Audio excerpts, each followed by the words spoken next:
السلام علیکم۔ سب بہن بھائیوں سے گزارش ہے کہ ویڈیو کو مکمل ضرور سنا کریں، چینل کو سبسکرائب کر دیں اور ساتھ موجود بیل کے آئیکن کو بھی کلک کر دیں۔ شکریہ۔ اس وقت حضرت ابو بکر صدیق رضی اللہ تعالی عنہ نے بہت ہی خوب جواب دیا۔ فرمایا، اے عمر، وہ اللہ کے رسول ہیں، ان کے احکامات اور فیصلوں پر سر جھکاؤ، اللہ تعالی ان کی مدد کرتا ہے۔ یہ سنتے ہی حضرت عمر رضی اللہ تعالی عنہ فوراً بولے، میں گواہی دیتا ہوں کہ آپ صلی اللہ علیہ وآلہ وسلم اللہ کے رسول ہیں۔ اس کے بعد حضرت عمر رضی اللہ تعالی عنہ آپ صلی اللہ علیہ وآلہ وسلم کی خدمت میں حاضر ہوئے اور اسی قسم کے سوالات کیے۔ حضور صلی اللہ علیہ وآلہ وسلم نے ان کی باتوں کے جواب میں جو الفاظ فرمائے وہ بالکل وہی تھے جو حضرت ابو بکر صدیق فرما چکے تھے۔ حضور صلی اللہ علیہ وآلہ وسلم نے فرمایا، میں اللہ کا بندہ اور رسول ہوں، میں کسی حالت میں بھی اللہ کے حکم کی خلاف ورزی نہیں کر سکتا، وہی میرا مددگار ہے۔ اسی وقت حضرت ابو عبیدہ رضی اللہ تعالی عنہ بول اٹھے، اے عمر، جو کچھ رسول اللہ صلی اللہ علیہ وآلہ وسلم فرما رہے ہیں، کیا تم اس کو سن نہیں رہے ہو؟ ہم شیطان مردود سے اللہ کی پناہ مانگتے ہیں۔ تب حضرت عمر رضی اللہ تعالی عنہ بھی بولے، میں شیطان مردود سے اللہ کی پناہ مانگتا ہوں۔ نبی کریم صلی اللہ علیہ وآلہ وسلم نے یہ بھی ارشاد فرمایا، اے عمر، میں تو ان شرائط پر راضی ہوں اور تم انکار کر رہے ہو۔ چنانچہ حضرت عمر رضی اللہ تعالی عنہ فرمایا کرتے تھے، میں نے اس وقت جو باتیں کی تھی، اگرچہ وہ اس تمنا میں تھیں کہ اس معاملے میں خیر اور بہتری ظاہر ہو، مگر اپنی اس وقت کی گفتگو کے خوف سے میں اس کے بعد ہمیشہ روزے رکھتا رہا، صدقات دیتا رہا، نمازیں پڑھتا رہا اور غلام آزاد کرتا رہا۔ پھر اس صلح کی تحریر لکھی گئی۔ آپ صلی اللہ علیہ وآلہ وسلم نے حضرت اوس بن خولہ رضی اللہ تعالی عنہ کو حکم دیا کہ وہ یہ معاہدہ لکھے۔ اس پر سہیل بن عمرو نے کہا، یہ معاہدہ علی لکھیں گے یا پھر عثمان؟ حضور صلی اللہ علیہ وآلہ وسلم نے حضرت علی رضی اللہ تعالی عنہ کو معاہدہ لکھنے کا حکم فرمایا اور فرمایا، لکھو بسم اللہ الرحمن الرحیم۔ اس پر سہیل بن عمرو نے پھر اعتراض کیا، میں رحمان اور رحیم کو نہیں مانتا، آپ یوں لکھوائیں۔ ترجمہ، یعنی شروع کرتا ہوں اے اللہ تیرے نام سے۔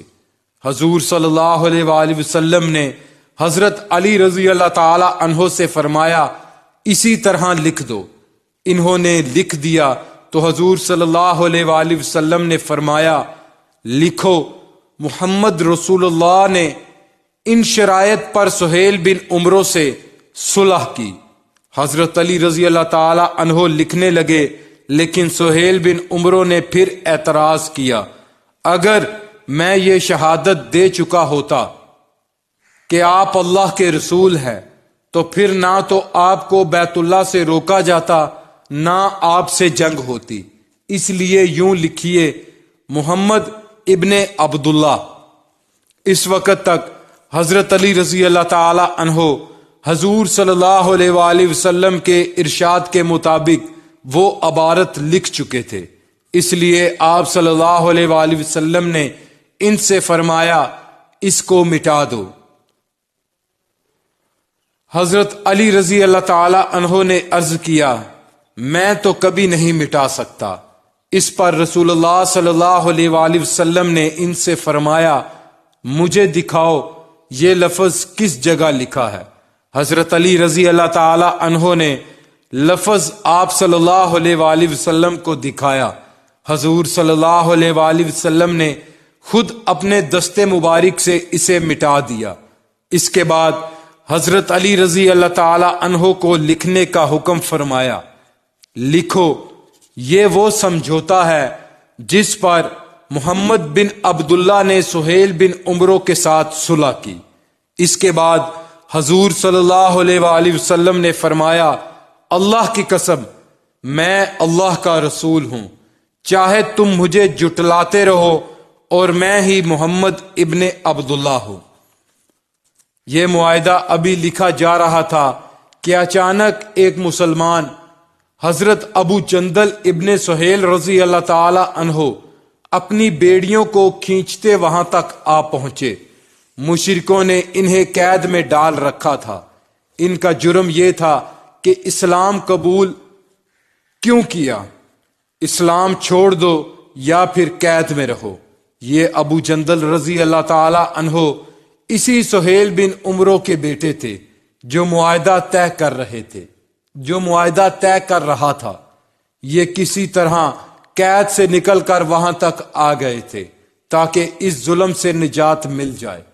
انہیں دیکھ کر سب مسلمان خوش ہو گئے اور جان بچا کر نکل آنے پر انہیں مبارکباد دینے لگے۔ ادھر جو ہی سہیل نے اپنے بیٹے کو دیکھا تو یکدم کھڑا ہوا اور ایک زناٹے دار تھپڑ ان کے منہ پر دے مارا۔ یہ بھی روایت آئی ہے کہ اس نے انہیں چھڑی سے مارا پیٹا۔ مسلمان ان کی یہ حالت دیکھ کر رو پڑے۔ اب سہیل نے انہیں گریبان سے پکڑ لیا اور نبی کریم صلی اللہ علیہ وآلہ وسلم سے بولا، اے محمد صلی اللہ علیہ وآلہ وسلم، یہ پہلا مسلمان ہے جو ہم لوگوں کے پاس سے یہاں آ گیا ہے۔ اس معاہدے کے تحت آپ اسے واپس کریں کیونکہ یہ معاہدہ لکھا جا چکا ہے۔ اس کی بات سن کر حضور صلی اللہ علیہ وآلہ وسلم نے فرمایا، ٹھیک ہے، لے جاؤ۔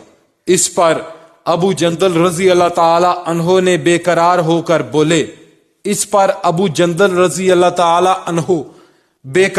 کر بولے، کیا آپ مجھے پھر ان مشرکوں کے ساتھ واپس بھیج دیں گے؟ اسلام لانے کی وجہ سے حضرت ابو جندل رضی اللہ تعالی عنہ پر بہت ظلم ڈھائے گئے تھے، لہذا اس صورتحال پر سب لوگ بری طرح بے چین ہو گئے۔ اس موقع پر رسول اللہ صلی اللہ علیہ وآلہ وسلم نے ان سے فرمایا، ابو جندل، صبر اور ضبط سے کام لو، اللہ تعالیٰ تمہارے لیے اور تم جیسے اور مسلمانوں کے لیے کشادگی اور سہولت پیدا فرمانے والا ہے۔ ہم قریش سے ایک معاہدہ کر چکے ہیں، اس معاہدے کی روح سے ہم تمہیں واپس بھیجنے کے پابند ہیں۔ ہم نے انہیں اللہ کے نام پر عہد دیا ہے، لہذا اس کی خلاف ورزی ہم نہیں کریں گے۔ اللہ پاک پڑھنا اور سننا قبول فرمائے، اللہ پاک کمی کوتاہی معاف فرمائے۔